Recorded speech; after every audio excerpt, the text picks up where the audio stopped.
Side எஃபெக்ட்னு சொல்லும்போது நம்ம எதுவுமே உள்ள எதுவும் இன்ஜெக்ட் பண்ணல, எதுவுமே பண்ணல. இது எல்லாமே வந்துட்டு ஒரு எக்ஸ்டென்ஷன்னு சொல்லும் போதே அது வெளியே இருக்க ஒரு ஆட் ஆன். ஹேர் எக்ஸ்டென்ஷனோட இருக்க ஒரு பெரிய மித் இது எப்படின்னு சொல்லனா, கண்டிப்பாக வச்சா விசிபிளாக தெரியுமா அப்படின்னா நமக்கு தெரியுன்றது தான் உண்மை. இப்போ வந்து எனக்கு ரொம்ப கம்மியாக ஹேர் இருக்குது, நான் ஃபீல் பண்ணுறேன் இன்னைக்கு வந்து இவ்வளோதான் இருக்குது, நாளைக்கு வந்து ஏதோ ஒரு கல்யாணம் போகணும், கொஞ்சம் நீட்டாக வேணும் அப்படின்னு ஃபீல் பண்ணனா அப்போ நான் ஹேர் எக்ஸ்டென்ஷன் வச்சுக்கலாம். 40+லேருந்து 70+ வரைக்கும் ஹேர் எக்ஸ்டென்ஷன்ஸ் வந்து ரொம்ப அதிகமாக போத் மென் அண்ட் விமன். பிடி பிரைம் வியூவர்ஸ்களுக்கு வணக்கம்.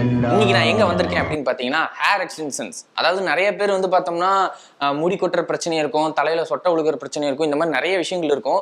அதுக்காக வந்து ஹேர் டிரான்ஸ்பிளான்ட் பண்ணுவாங்க. அதுவும் பண்ண முடியாதவங்க கடைசியா வர்ற இடம் ஹேர் எக்ஸ்டென்ஷன். அந்த மாதிரி நிறைய வீடியோஸ் நம்ம பார்த்துருப்போம். இன்னைக்கு இது வீடியோ பிளாக் பண்ணியே ஆகணும்னு நான் வந்திருக்கக்கூடிய இடம் எது அப்படின்னு பார்த்தீங்கன்னா ட்ரீம் லென்ஸ் அப்படின்னு சொல்லிட்டு நுங்கம்பாக்கத்தில் வந்திருக்கேன்.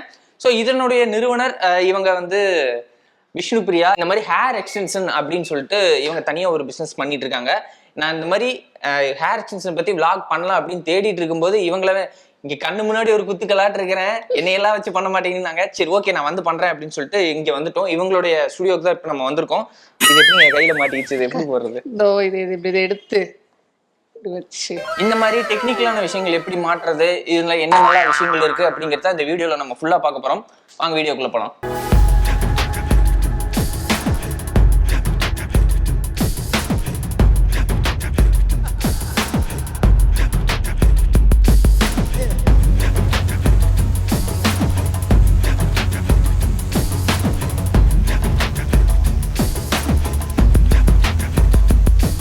ஹேர் எக்ஸ்டென்ஷன் என்ன, அது எதுக்காக யூஸ் பண்றாங்க, யாரெல்லாம் பயன்படுத்தலாம், அதுல என்னென்ன மெட்டீரியல்ஸ்ல யூஸ் பண்றாங்க, இந்த மாதிரி நிறைய கேள்விகள் இருக்கு. இதுக்காக நம்ம விஷ்ணுபிரியா நம்ம கூட முன்னாடி வந்து ரொம்ப பவ்யமா உட்காந்துருக்காங்க. அவங்ககிட்ட கேட்போம், what is hair extension. Hair எக்ஸ்டென்ஷன்னா வந்து சுத்தமா முடியே இல்லாம இருப்பாங்கல்ல, அவங்க வந்து வச்சுக்கலாம்.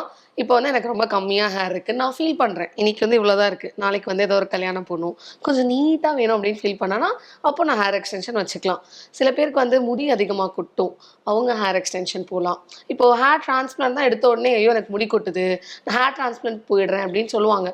ஆனால் எல்லாரும் ஹேர் டிரான்ஸ்பிளான்ட் போகிற அளவுக்கு ஹெல்த்தியாக இருப்பாங்களான்னா அது ஒரு பெரிய கொஸ்டின் மார்க். எனக்கு எந்த மெடிக்கல் காம்ப்ளிகேஷன்ஸும் வேண்டாம்ப்பா, நான் கொஞ்சம் சேஃபாக ப்ளே பண்ணணும் அப்படின்னு நினைக்கிறேன்னா ஹேர் எக்ஸ்டென்ஷன் வந்து அதுக்கு ஒரு பெஸ்ட் சாய்ஸாக இருக்கும். அது எந்தளவு பர்ஃபெக்டாக இருக்கும்னா, நீங்கள் உங்களோட இப்போ ஏதாவது உங்களோட ஃபோட்டோ கொடுக்குறீங்க, உங்கள் பழைய ஃபோட்டோ, எனக்கு முடி கொட்டாத மாதிரி நான் இப்படி தாங்க இருந்தேன்னா அதே மாதிரி பண்ணி கொடுத்துருவோம். ஸோ அப்படி தான் இருக்கும் ஹேர் எக்ஸ்டென்ஷன். ஓகே, எப்படி மேனுவலாக நீங்கள் வந்து ஒருத்தவங்க வராங்க, இப்போ ஒரு மேல் வராங்க அப்படின்னா அவங்களுக்கு என்ன மாதிரி வேணும் அப்படின்னு சொல்லிட்டு மெஷர் எல்லாம் பண்ணிட்டு அதுக்கப்புறம் செஞ்சு கொடுப்போம். ஆமாம், ஆக்சுவலாக வந்து ஹேர் எக்ஸ்டென்ஷன்னா நம்ம கடையில் போயிட்டு எனக்கு இது இல்லை அது வேணும்னா ஒரு ட்ரெஸ் பிக் பண்ணுறவா நம்ம பிக் பண்ண முடியாது. இதுக்கு வந்து கன்சல்டேஷன் அப்படின்றது ரொம்ப முக்கியமான ஒரு விஷயம். இப்போ போயிட்டு நீங்கள் எனக்கு ஹேர் எக்ஸ்டென்ஷன் வேணும்னு சொல்கிறத தாண்டி உங்கள் ஹெட் சைஸ்க்கு எவ்வளோ தூரம் வேணும், என்ன பண்ணிடுறாங்கன்னா இப்போ இங்கேருந்து இது வரைக்கும் ஃபுல்லாக வந்து மென்ஸுக்கு நீங்கள் சொன்ன மாதிரி முடி இல்லை அப்படின்னு சொல்கிறாங்கன்னா அவங்க டேரெக்டாக விக்கு போக ட்ரை பண்ணுறாங்க. ஆக்சுவலாக விக்கு வந்து டேரெக்டாக போகணுன்னு எந்த அவசியமும் இல்லை. மென்ஸுக்கு வந்து பேச்சஸ் இருந்துட்டு இருக்கு. ஸோ மென்ஸ் பேச்சஸ் பார்த்தீங்கன்னா இப்போ சில பேருக்கு வெறும் ஃபோர்ஹெட்ல மட்டும் நெத்தி ஏறி இருக்கும், எனக்கு இங்கே மட்டும் கவர் பண்ணோம்னா அதுக்கு ஹேர்லைன்ஸ் இருந்துட்டு இருக்கு. ஸோ அது போட்டாவே போதும். அண்ட் இப்போ சில பேருக்கு பின்னாடி மட்டும் அந்த ஹேர் பேட்ச் வந்து கிரியேட் ஆயிருக்கும். ஸோ அந்த சைஸுக்கு தனியாக வந்து நம்மளால பேட்ச் பண்ண முடியும். ஸோ அது வந்து பார்த்தீங்கன்னா பெர்மனன்ட்னு சொல்லும் போது செமி பெர்மனன்ட்னு சொல்லலாம். ஏன்னா எதுவுமே பெர்மனன்ட் அப்படின்ற ஒரு விஷயம் கிடையாது. ஸோ செமி பெர்மனன்ட்டானா இன்னைக்கு வைக்கிறாங்கன்னா இன்னும் ஒரு 1 மந்த்துக்கு அவங்க அதை வந்து they can have it. அதுக்கப்புறம் அதை ரிமூவ் பண்ணி மறுபடியும் ரீஃபிக்ஸ் பண்ணுவோம்.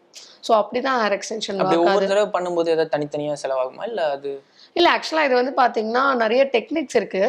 சில டெக்னிக்ஸில் நாங்கள் வந்து என்ன சொல்லிடுவோம்னா நீங்களே வீட்டில் பண்ணிக்கோங்கன்னு அவங்களுக்கு ட்ரையல் காமிச்சிடும். இப்போ பேட்சஸ் இங்கே வைக்கிறாங்க அப்படின்னா அவங்களுக்கு எந்த விதமான சப்போர்ட் இல்லாமல் நாங்கள் வந்து க்ளூவில் அந்த மாதிரி தான் வந்து வி வில் ஃபிக்ஸ். ஸோ நாங்கள் ஒரு க்ளூவும் ஒரு ரிமூவரும் கையில் கொடுத்துருவோம். நீங்கள் இங்கே வர தேவையில்ல, நீங்கள் நார்மலாக வந்துட்டு எப்படியும் ஹேர் கட் போட போவாங்க இல்லையா, ஸோ அப்போ வந்து அதை அவங்க க்ளீன் பண்ணிவிட்டு அந்த இடத்த வாஷ் பண்ணி மறுபடியும் க்ளூ பண்ணி ஃபிக்ஸ் பண்ணிக்கலாம். ஸோ ஃபஸ்ட்டு டைம் மட்டும்தான் வந்து அவங்க வந்து, ஏன்னா அவங்களோட ஹெடர் மெஷர்மெண்ட் நமக்கு ரொம்ப முக்கியம். அது மாதிரி அவங்களோட ஹேர் டெக்ஸ்சர் இருக்கு இல்லையா, இப்போ சில பேருக்கு வந்து ரொம்ப சில்கி ஸ்ட்ரெயிட்டாக இருக்கும், மென் சில பேருக்கு பார்த்தீங்கன்னா ரொம்ப கேர்ள் ரொம்ப அதிகமாக இருக்கும், ஃப்ரிஸி இருக்கும். ஸோ அந்த மாதிரி ஹேர் டெக்ஸ்சரையும் மேட்ச் பண்ணி தான் நம்ம வைப்போம்.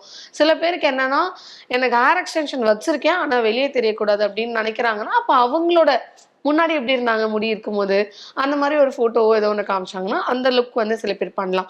சில பேர் என்ன பண்ணுவாங்க, "எனக்கு என் முடியெல்லாம் கொட்டிருச்சு. ஆனா எனக்கு வேற ஸ்டைல் வைக்கணும்னு ஆசையா இருக்கு." எங்களுக்கு ஒரு கிளையண்ட் வந்தாங்க. அவங்க வந்து எப்படின்னா, அவருக்கு வந்து சைட்ல மட்டும் தான் ஹேர் இருக்கு. எனக்கு வந்து பும்ரா இருக்கார்ல கிரிக்கெட்டர். ஸோ அவர மாரி வேணும். நல்லா கர்லியா, ரொம்ப ஹெவியா வேணும் அப்படின்னு சில பேர் ஃபீல் பண்ணுவாங்க. சில பேர் வந்து ட்ரெட் லாக்ஸ் இருக்குல்ல, அந்த மாரி எனக்கு வந்து ஒரு ஒரு சாமியார் லுக் வேணுங்க. ஒரு ஆஃப்ரிக்கன் லுக் வேணும். அந்த மாதிரிலாம் கூட நம்மளால வந்து ஹேர் எக்ஸ்டென்ஷன் பண்ண முடியும். அதுக்கு எப்படி ஒவ்வொன்னுக்கும் ஒவ்வொரு செலவு அது மாதிரி ஆகுமா? ஒன்னொன்னும் ஒவ்வொரு மாதிரி தான்னு வச்சுக்கோங்களேன். இப்போ நார்மலா வரவங்களுக்கு வந்துட்டு மார்க்கெட்ல என்ன பிரைஸ் ஸ்டார்ட்டிங் வந்து பார்த்தீங்கன்னா வந்து மென்ஸுக்கு மட்டும் எப்பவுமே ஓரளவுக்கு ஹை காஸ்ட் தான் இருக்கும். மினிமமாவே 30,000 தான் ஸ்டார்ட் ஆகும் அப்டின்னே சொல்லலாம். சீப்பான ப்ராடக்ட்ஸ் இருந்துட்டு இருக்கு. ஒரு 10,000 அதெல்லாம் ஸ்டார்ட் ஆகுற மாதிரி. என்ன பிரச்சனைனா, உள்ள யூஸ் பண்ற லேஸ் ப்ராப்ளம்ஸ் இருக்கும். அண்ட் நீங்க வந்து எவ்ளோ ஹெவியா வைக்கிறீங்களோ, அவ்ளோ காசு அதிகம்னு நெனைப்பாங்க. எப்பவுமே ப்ராடக்ட் எவ்ளோ லைட்டா இருக்கோ, அவ்ளோ காஸ்ட்லி அப்படின்னு தான் சொல்லணும். ஏன்னா வந்து, இப்போ ஒரு 50 முடி இருக்கவங்களுக்கு நான் 100 முடி குடுத்தேன்னு வச்சுக்கோங்களேன், அவங்களுக்கு வந்து ஃபர்ஸ்ட்டு அவங்களால அத கேரி பண்ண முடியாது. 2வது அவங்களோட ஓன் ஹேர வந்து அது வந்து டேமேஜ் பண்ணும். ஸோ அந்த மாதிரி அவங்க வந்து என்ன மாரியான லைஃப் ஸ்டைல்ல இருக்காங்க, அப்படின்றத பொறுத்து தான் அவங்களுக்கு ப்ராடக்ட்டே. அதாவது இப்போ ஒருத்தவங்க நைட் ஷிஃப்ட் பார்க்குறாங்கன்னா, அவங்களுக்கு நாங்க வேற ப்ராடக்ட் தான் குடுப்போம். இப்போ வந்து ஒருத்தவங்க வந்து எனக்கு ஃபுல்லா வெளியவே தான் ஒர்க்கு. ஒரு சேல்ஸ் மேனேஜர்ன்னு வச்சுக்கோங்களேன். அவர் வந்து கண்டிப்பா வெயில்ல இருந்துட்டே தான் இருக்கணும். வண்டியில ரவுண்ட்ஸ் அந்த மாரி இருக்கும். ஸோ அவங்களுக்கு வந்து வேற ப்ராடக்ட்டு. ஸோ இந்த மாரி ஒருத்தவங்களோட ப்ரொஃபஷனுக்கு ஏத்த மாரி, அவங்களோட நீடுக்கு ஏத்த மாதிரி நம்ம வந்து ப்ராடக்ட்ஸ் டிஃபர் ஆகும். காஸ்ட்டும் அதுக்கேத்த மாரி டிஃபரெண்ட் ஆகும்னு வச்சுக்கோங்களேன். மென்ஸுக்கு வந்து நான் சொல்ற மாரி இப்போ மார்க்கெட்ல 10,000லேருந்து ப்ராடக்ட் ஸ்டார்ட் ஆகுது அப்படின்னா, ஒரு குவாலிட்டி ப்ராடக்ட்ல மினிமம் 30,000னா 1.5 லேக்ஸ் வரைக்கும் ப்ராடக்ட்ஸ் இருந்துட்டு இருக்கு. இங்க நம்மளோட சவுத் இந்தியன் மார்க்கெட்ல அதுதான். அதுக்கு மேல நம்ம ஒண்ணும் பெருசா ஹையஸ்ட்டா போணுன்ற அவசியம் இல்ல. அதுக்கு லேஸ் அதெல்லாம் தான் டிஃபரெண்ட். ஓகே. இப்ப ஹேர் எக்ஸ்டென்ஷனுக்கும் விக்குக்கும் என்ன டிஃபரன்ஸ்? ஏன்னா இப்ப நீங்க பேசும்போது சொல்லிட்டு இருந்தீங்கல்ல, ம். விக் வைக்கணும்னு அவசியம் இல்ல. ஹேர் எக்ஸ்டென்ஷன் வச்சாலே போதும். அப்ப அதுக்கும் இதுக்கும் என்ன டிஃபரன்ஸ்? ஆக்சுவலா விக் வந்து எல்லாரும் என்ன நினைக்கிறாங்கன்னா, முடி கொட்டுனவங்க எல்லாருமே விக் வைக்கணும்னு நினைக்கிறாங்க. பட் எங்க முடி கொட்டியிருக்கு அப்படின்றதே வந்துட்டு ஒரு பெரிய கொஸ்டின் மார்க்னு வச்சுக்கோங்களேன். இப்ப சில பேருக்கு பின்னாடி இந்த அளவுக்கு ஹேர் இருக்கும்.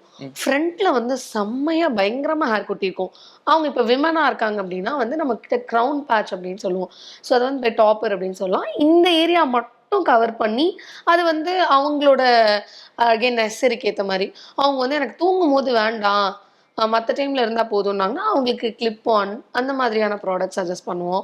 இப்போ சில பேர் வந்து எனக்கு வந்து ஃபுல் டைமா எனக்கு இருந்துட்டே இருக்கணும்ப்பா. எனக்கு இந்த லுக் வந்து எந்த டைம்லயும் போவே கூடாது. எனக்கு ஒரு கான்ஃபிடன்ஸ் இல்லாம போயிடும்னு சொல்றாங்கன்னா, அவங்களுக்கு வந்து பெர்மனன்ட் எக்ஸ்டென்ஷன் அதாவது செமி பெர்மனன்ட் எக்ஸ்டென்ஷன்ஸ் வந்து பண்ணுவோம். ஸோ அதுக்கேத்த மாரி தான்னு வச்சுக்கோங்களேன். ஓகே. இப்ப ஹேர் எக்ஸ்டென்ஷன பொறுத்தவரைக்கும் நெறைய ம். பேரு சைட் எஃபெக்ட்ஸ் எதா இருக்குமா? இப்ப நீங்க சொல்றது வந்து ஜஸ்ட் ஒட்டுற மாரி, கம் போட்டு ஒட்டுற மாரியா? இல்ல என்ன மாரி இருக்கும்? இல்ல. ஆக்சுவலா நெறைய டெக்னிக்ஸ் இருக்கு. நெறையானா வந்துட்டு ஒரு 50 பிளஸ் டெக்னிக்ஸ் இருந்துட்டு இருக்குன்னு சொல்லலாம். இப்போ நம்ம இருக்க லேண்ட்ஸ்கேப் அது ரொம்ப முக்கியம். இப்ப நமக்கு இங்க பார்த்தீங்கன்னா, சம்மர் ரொம்ப அதிகம். ஸோ நம்ம வந்து எல்லாருக்கும் க்ளூ போடணுமான அவசியம் கிடையாது. ஆக்சுவலா வந்து க்ளூ வந்து only for the people who doesn't really have hair. ஆனா கண்டிப்பா ஹேர் எக்ஸ்டென்ஷன் வேணும்னு நெனைக்கிறவங்க. டூ அவாய்ட் விக் அகைன். ஸோ இப்போ வந்து சென்டரா மட்டும் முடி இல்ல, சைட்ல முடி இருக்கு அப்டின்னா வந்துட்டு, முடிஞ்ச அளவு அதுல வந்து செமி பெர்மனன்ட் எக்ஸ்டென்ஷன் ட்ரை பண்ணலாம். அது வந்து வீவிங் மெத்தட்ல அந்த மாதிரி நிறைய மெத்தட்ஸ் இருந்துட்டு இருக்கு. இப்போ விமனுக்கு பார்த்தீங்கன்னா கிளிப் ஆன் இருந்துட்டு இருக்கு, பீட்ஸ் மெத்தட் இருந்துட்டு இருக்கு, வெவ்ஸ், கிளிப் ஆன்ஸ் நிறைய இருக்கு. அதாவது செமி பெர்மனன்ட்டுக்குன்னு சில டெக்னிக்ஸ் இருந்துட்டு இருக்கு, டெம்பரரியா நிறைய டெக்னிக்ஸ் இருந்துட்டு இருக்கு. ஸோ அதுக்கு ஏற்ற மாதிரி தான் அது. சைடு எஃபெக்ட்னு சொல்லும்போது நம்ம எதுவுமே உள்ள எதுவும் இன்ஜெக்ட் பண்ணல, எதுவுமே பண்ணல. இது எல்லாமே வந்துட்டு ஒரு எக்ஸ்டென்ஷன்னு சொல்லும் போதே அது வெளியே இருக்க ஒரு ஆட் ஆன். அதை அப்படிதான் நம்ம ட்ரீட் பண்ணும்போது எந்த மாதிரியான ப்ராப்ளமும் இருக்காது. நெறைய பேர் ஃபீல் பண்றது என்னன்னா, இப்ப நம்ம ஒரு விக் ஆகட்டும், ஹேர் எக்ஸ்டென்ஷன்ஸோ வச்சா பச்சையா தெரிஞ்சிரும். தூரத்துல இருந்து பார்க்கும்போது இவங்க ஏதோ தலையில விக் வச்சிருக்காங்க அப்படின்னு தெரியும். நெறைய பேர் அது தெரியக்கூடாதுன்னு விரும்புவாங்க. ஆக்சுவலி என்னன்னா, ஹேர் எக்ஸ்டென்ஷனோட இருக்க ஒரு பெரிய மித் இது. எப்படின்னு சொல்லணும்னா, கண்டிப்பா வச்சா விசிபிளா தெரியுமா அப்படின்னா, நமக்கு தெரியுன்றது தான் உண்மை. இப்போ நான் வந்து இந்த இடத்துல ஏதோ ஒரு ஆட் ஆன் பண்ணியிருக்கேன் அப்படின்னா, எனக்கு தெரியும் நான் வச்சிருக்கேன்னு. பட் அதுக்காக அது எல்லாருக்கும் தெரியுமான்னு கேட்டா கண்டிப்பா தெரியாது. மேபி உங்களுக்கு ரொம்ப க்ளோஸ்டா ஒருத்தவங்க இருக்காங்க, உங்கள நெறைய டைம் பார்த்துருக்காங்க அப்படின்னும்போது, உங்ககிட்ட இருக்க அந்த சேஞ்ச் தெரியும். விசிபிளா இருக்க மாதிரி வந்துட்டு எக்ஸ்டென்ஷன் இருக்குமான்னு கேட்டா, அப்படி எதுவுமே கிடையாது. இப்ப எவ்ளோ மெத்தட்ஸ் வந்துருச்சு. அதாவது எந்த விதத்திலயும் ஹேர் லைன் உங்களுக்கு தெரியாது. நேச்சுரல் ஹேர் லைன் இருக்கும். லென்த் அதான் நான் எப்படி சொல்றேன்னா, உங்களோட டெக்ஸ்சரே அதாவது உங்களுக்கு கேர்லினா, நான் உங்களுக்கு கேர்லியே குடுக்குறேன்னா, அது உங்க ஹேர்ல தான் நல்லா நேச்சுரல் பிளெண்டிங் இருக்கும். இப்போ லைக் இப்போ நம்ம என்ன பண்றாங்கன்னா ஆன்லைன்ல பாக்குறாங்க நிறைய பேர். ஆன்லைன்ல வந்து நான் வந்து ஹேர் எக்ஸ்டென்ஷன் பாக்குறேன்ப்பா, எனக்கு நான் சொன்னேன் இல்லையா ஃப்ரண்ட் ஏரியா வந்து எனக்கு இல்ல, ஃப்ரண்ட் ஏரியாவுக்கு க்ரௌன் பேட்ச் டாப்பர் அப்படின்றது தான் ப்ராடக்ட்னா ஆன்லைன்ல போயிட்டு கிராப் ஐ மீன் டாப்பர் க்ரௌன் பேட்ச் அந்த மாதிரி தேடுறாங்க. என்ன ஆகும்னா அவங்களோட ஹேர் சைஸ் இருக்கு இல்லையா, ஹெட் சைஸ் இருக்குல்ல, அது ரொம்ப முக்கியம். சில பேருக்கு ஓவலா இருக்கும், சில பேருக்கு ரவுண்டா இருக்கும். ஹெட் சைஸ் வந்து சில பேருக்கு ரொம்ப ஸ்மாலா இருக்கும், சில பேருக்கு ரொம்ப பிக்கா இருக்கும். இந்த மாதிரி எல்லாத்தையும் அனலைஸ் பண்ணி தான் ஒரு சின்ன ப்ராடக்ட்னால நம்ம செலக்ட் பண்ணணும். பட் இதில் ஏதாவது ஒரு தப்பு நடந்தா கூட கண்டிப்பாக ப்ராடக்ட் மிஸ்மேட்ச் வரும். ஸோ அந்த மாதிரியான ப்ராடக்ட்ஸ் அவங்க வேர் பண்ணுறாங்கன்னா இன்விசிபிளா ஐ மீன் அவங்களுக்கு அந்த டிஃப்ரென்ஸ் தெரியும். ஐயோ நம்ம வச்சிருக்கோமே, அந்த மாதிரி டிஃப்ரென்ஸ் கண்டிப்பாக தெரியும். இப்போ ஹேர் எக்ஸ்டென்ஷனை பொறுத்த வரைக்கும் எப்படி ஈஸியாக வந்து நம்ம ஓகே இவங்க ஏதோ தலைக்கு வச்சிருக்காங்க அப்படின்னு கண்டுபிடிக்கிறாங்கன்னா, அந்த லைன் இருக்கு பார்த்தீங்களா, ம் நார்மலான நமக்கெல்லாம் எப்படி இருக்குன்னா முன்னாடி பின்னாடி வந்து போயிட்டு இருக்கும். அந்த ஹேர் எக்ஸ்டென்ஷனோ இல்லை விக்கோ இல்லை ஹேர் டிரான்ஸ்பிளோ ஏதோ பண்ணியிருந்தாங்கன்னா ஸ்ட்ரெயிட்டாக வச்சிருப்பாங்க. ஸோ அந்த விஷயம் வந்து எல்லாத்துக்குமே வந்து பளிச்சுன்னு காமிச்சு கொடுத்துரும். ஹேர் எக்ஸ்டென்ஷனில் நீங்கள் என்ன மாதிரியான ட்ரிக்ஸ் எல்லாம் யூஸ் பண்ணுவீங்க? சரி, இப்போ ட்ரிக்ஸ் அப்படின்னு சொல்லணும்னு வச்சுக்கோங்களேன், இந்த ஹேர் லைன் நீங்கள் சொன்ன மாதிரி இப்போ ஒருத்தவங்களோட ஹேர் லைனை வந்து நம்ம கண்டுபிடிச்சிடணும். அது ரொம்ப முக்கியம். ஜென்ரலாக எல்லாருக்கும் ஹேர் லைன் எப்படின்னா நம்மளோட ஃபோர்ஹெட் இருக்குன்னா இந்த 4 விரல் இருக்குல்ல, இந்த 4 விரலை நம்ம இப்படி நெத்தியில் வச்சு பார்த்தோம்னா இதுக்கு மேலே தான் நம்மளோட ஹேர் லைன் ஸ்டார்ட் ஆகும். இப்போ பார்த்தீங்கன்னா அந்த 4 லைனுக்கு மேலே தான் உங்கள் ஹேர் லைன் வந்து ஸ்டார்ட்டே ஆகும். இதுதான் வந்து ஒரு தம் ரூல் மாதிரின்னு சொல்லலாம்னு வச்சுக்கோங்களேன். ஸோ நம்ம வந்து இந்த மெஷர்மெண்ட்ல இருந்து கரெக்டாக நம்ம வைக்க ஆரம்பிச்சோம்னாவே ஃபர்ஸ்ட் நம்ம வந்து ஒரு பாயிண்ட் அச்சீவ் ஆயிட்டோம்னு வச்சுக்கோங்களேன். அந்த இடத்துல நேச்சுரல் லைன் கண்டிப்பாக வந்துடும். யாரோட ஹெட் சைஸ் அது வந்து சின்னதாக இருக்கு அவங்க ஹெட் சைஸ்னா அவங்களோட விரலும் சின்னதாக தான் இருக்கும். அந்த மாதிரி தான் வச்சுக்கோங்களேன். ஸோ அங்கே ஸ்டார்ட் ஆயிட்டு ஃப்ளோயிங் ரொம்ப முக்கியம். இப்போ நம்ம வந்து ஹேர் எக்ஸ்டென்ஷன் பண்ணும்போது சில பேர் ஃப்ரண்ட்ல வந்துட்டு தூக்கி செய்யணும்னு நினைப்பாங்க. அது வந்து ஆக்சுவலாக நார்மல் ஹேர்லயே பண்ணக்கூடாத ஒரு விஷயம். எந்த அளவுக்கு நம்ம ஹேரை வந்து ஃப்ரண்ட்ல இருந்து புல் பண்றோமோ பேக்குக்கு, அந்த அளவு வந்து அந்த ஹேர் வந்து டேமேஜ் ஆகிட்டே இருக்கும். ஸோ அப்போ வந்து ஃப்ரீ ஃப்ளோயிங் ஹேர் ட்ரிக் வந்து ரொம்ப முக்கியமான ஒரு ட்ரிக்னு சொல்லலாம்னு வச்சுக்கோங்களேன். இங்க இருக்கும் சில பேருக்கு ஹேர், ஆனா அவங்களோட ஹேர் வந்து ஃபால் ஆகுறது ஃப்ரண்ட்ல நல்லா இந்த அளவுக்கு ஃப்ளார் ஆகும். ஸோ அப்படி இருக்கும்போது உங்களுக்கு அந்த ஹேர் லைனே அழகாக மறைஞ்சிரும், ஸ்ட்ரெயிட்டா இல்லாம. அது மாதிரி இன்னும் என்னன்னா ஸ்கின் பேஸ் வந்து லேயர்ஸ் வந்து நிறைய வந்துட்டு இருக்கு இப்போ. இப்போ அவங்களோட ஹேர் இங்க லைனோட கலர் இருக்கு இல்லையா, ஸோ கொஞ்சம் டார்க்கா இருக்கு அவங்களுக்கு வந்து நம்மளோட ப்ரௌன் ஸ்கின் டோன்ல வந்துட்டு ஹேர் ப்ராடக்ட்ஸ். அது மாதிரி கொஞ்சம் அந்த ஃபேரா இருக்கு அவங்களுக்கு அவங்களுடைய ஸ்கால்ப் கலர் மேட்ச் பண்ற அளவுக்கு ப்ராடக்ட்ஸ் இன்க்ரீஸ் ஆயிருக்கு. ஸோ அதெல்லாம் வைக்கும்போது அவங்க எந்த பார்ட்டிஷன் எடுத்தாலுமே சரி அவங்களோட ஓன் நேச்சுரல் ஹேர் மாதிரி தான் இருக்கும், ஓன் ஸ்கால்ப் மாதிரி லைனும் இருக்கும். ஹேர் எக்ஸ்டென்ஷன் அதிகமாக பாய்ஸ் யூஸ் பண்ணுறாங்களா இல்லை கேர்ள்ஸ் யூஸ் பண்ணுறாங்க? யார் யூஸ் பண்ணலாம் அதிகமாக? லிட்டரலாக வந்து நீங்கள் சொல்லும் போதே பாருங்க, பாய்ஸ் கேர்ள்ஸ்ன்னு சொல்றீங்க, ஆனால் அந்த ஜென்ட்ஸ் லேடிஸ்ன்னு தான் பிரிக்கணும். மென் ஃபீமேல்னே போயிடலாம். ஓகே, எந்த இப்படி கேட்குறேன் நான், எந்த ஏஜ்ல இருக்கிறவங்களாம் யூஸ் பண்ணலாம்? கண்டிப்பாக. ஸோ இப்போ பார்த்தீங்கன்னா மினிமமாக ஒரு 18 இயர்ஸ் மேலே தான் வந்து அதிகமாக வந்து ஹேர் லாஸ் வந்து ஃபேஸ் பண்ணுறாங்க. After school going after college going தான் வந்துட்டு ரொம்ப ஸ்ட்ரெஸ்ஸாலேயோ இல்லை ஒர்க் ஸ்பேஸ்னால யூஸ் பண்ணுறாங்க. ஸோ மேஜர் க்ரௌட் வந்து நம்ம பார்க்குறோம் சொல்கிறோன்னா நம்ம யங்ஸ்டர்ஸ்னு நினைக்கிறோம். ஆனால் எங்களோட மேஜர் க்ரௌடே வந்துட்டு 40+ தான். 40+லேருந்து 70+ வரைக்கும் ஹேர் எக்ஸ்டென்ஷன்ஸ் வந்து ரொம்ப அதிகமாக போத் மென் அண்ட் விமன் அதிகமாக வந்து யூஸ் பண்ணுறாங்க அப்படின்னு சொல்லலாம். மேபி விமன் வந்து பார்த்தீங்கன்னா கொஞ்சம் ஃபேஷனபிளாக அதிகமாக யூஸ் பண்ணுறாங்க. ஸோ நார்மலாக ஏதாவது பிரச்சனைன்னு தான் அப்படின்னு இல்லாமல் நல்லா இருந்தாலும் கண்டிப்பா இப்போ வந்து கலர் பண்றாங்கல்ல, ஜென்ரலா ஹேர் வந்து கலர் பண்ணும்போது கண்டிப்பா டேமேஜ் ஆகும். நீங்க வந்து எவ்வளோ காஸ்ட்லியா என்ன பெரிய கடையில பண்ணா கூட நான் சொல்றேன், கண்டிப்பா ஹேர் கலர்னால டேமேஜஸ் அப்படின்றது வந்து இருக்கும். இப்போ நான் பண்ணியிருக்கேன்னா எனக்கும் வந்து even I will face it. எப்படின்னா வந்து ஹேர் வந்து ட்ரை ஆகும், அதனால ஹேர் பிரேக்கேஜ் வரும். ஸோ அந்த மாதிரி நிறைய ப்ராப்ளம்ஸ் இருந்துச்சு. ஞாபகம் வருது எனக்கு அதான் பிரச்சனையோ. ஒரு தடவை நான் பண்ணேன். நிஜமாவே வந்து ஹேர் கலர் பண்ணாங்கன்னா அது மித்தெல்லாம் கிடையாது. It's a chemical. So any chemical to our body, அது வந்து any part of the body வந்து நமக்கு வந்து அந்த மாதிரியான ப்ராப்ளம்ஸ். ஏன் இப்போ பிபி க்ரீம் யூஸ் பண்ணுறாங்கன்னு சொல்கிறாங்க ஃபேஸ்க்கு. ஸோ அது மாதிரி க்ரீம் யூஸ் பண்ணால் ரிங்கிள்ஸ் வரும்னா ரிங்கிள்ஸ் வரும் தான், ஏன்னா it is a chemical. So அந்த மாதிரி தான் வச்சுக்கோங்களேன் இதுலேயும். ஸோ இப்போ வந்து இந்த ஹேர் பிரேக்கேஜ் இல்லாமல் இருக்கணும் அப்படின்னா விமன் என்ன பண்ணுறாங்கன்னா, இப்போ ஒரே ஒரு நாள் தான் ஃபங்க்ஷன், சாரீ வந்து ஒரு க்ரீன் கலரோ ப்ளூ கலரோ போடுறாங்க. இங்கே வந்து நாங்கள் எக்ஸ்டென்ஷன்ஸ் வந்து கலர்ஸ் வச்சுருக்கோம். ஸோ அந்த கலர் ஸ்ட்ரீக்ஸ் வந்து அங்கங்கே போட்டுட்டு போயிடுவாங்க, மறுநாள் வந்து கழட்டிடுவாங்க. அவ்வளோதான். அவங்களுக்கு வந்து எப்படி சொல்கிறதுனா அன்னைக்கு ஸ்டைலுக்கு லுக்கும் அச்சீவ் ஆகிடும், அவங்களோட எந்த ஹேர் டேமேஜும் இருக்காது. அது மாதிரி கலர் பண்ணணும்னு நினைக்கிறவங்க இப்போ எல்லாருமே ஸ்ட்ரீக்ஸ் தான் விருப்பப்படுறாங்க. ஃபுல் ஹேரும் கலர் பண்ணாமல். ஸோ அதுக்கும் இது வந்து ரொம்ப அதிகமாக யூஸ் ஆகுது. ரீல்ஸ்ல பாக்குறதெல்லாம் பொய்யோ? அது எப்படி வேணாலும் சொல்லலாம்னு தான் சொல்லும். சரி, எந்த அளவுக்கு அது எக்ஸ்டெண்ட் ஆயிருக்கு அப்படின்னா, இப்போல்லாம் வந்து கலர்ட் ஸ்ட்ரீக்ஸ், இப்போ நான் சொன்னேன் இல்லையா, நம்ம வந்து வால்யூம் இன்க்ரீஸ் பண்ணுறதுக்காகவும் வந்து ஹேர் எக்ஸ்டென்ஷன் கொடுப்போம். இவ்வளோதான் இருக்குது எனக்கு ஹேர்னா, இது வந்து மொத்தம் பத்தலைன்னு சொல்லிட்டு லைக் நிறைய பேர் வருவாங்க, எனக்கு நிறைய வால்யூம் வேணும்னு. அவங்களுக்கு வந்து நாங்கள் இந்த கலர்ட் பண்ணணும்னு நினைக்கிறவங்களுக்கு நாங்கள் இந்த கலர்ட் ஸ்டிக்ஸ் கொடுப்போம்.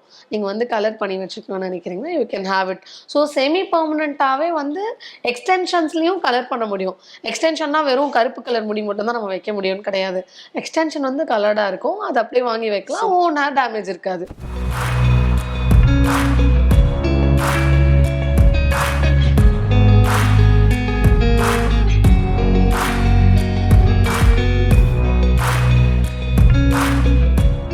தூங்கும் போது முடி பிடிச்சி இழுக்கிற பழக்கம் இருக்கான். பக்கத்துல இருக்க முடியல, பக்கத்துல இருக்கவங்க முடி பக்கத்துல இருந்தாங்கன்னா இழுப்பாங்க போல. பட் ஆனால் அவங்களுக்கே முடி இழுக்கிற மாதிரியான ப்ராப்ளம் இருந்துச்சு. அவங்க சொல்றாங்க, நான் வந்து என்னோட ஹேர் வந்து எந்த அளவு நம்ம ஹீட் ஸ்டைல் பண்றோமோ அந்த அளவு டேமேஜ் ஆகும். ஸோ அதுக்காக தான் எக்ஸ்டென்ஷன்ஸ் வந்து ஃபர்ஸ்ட் கொண்டு வரும். ஹேர் எக்ஸ்டென்ஷன் அப்படின்னாவே கான்ஃபிடன்ஸ் கொடுக்குற ஒரு விஷயம். அவங்கள வந்து ஒரு சின்ன ஒரு மோட்டிவேட்டடா வச்சுக்கிறதுக்கு தேவையான ஒரு விஷயம். இனிஷியலாக அங்கே தான் ஸ்டார்ட் ஆகும்.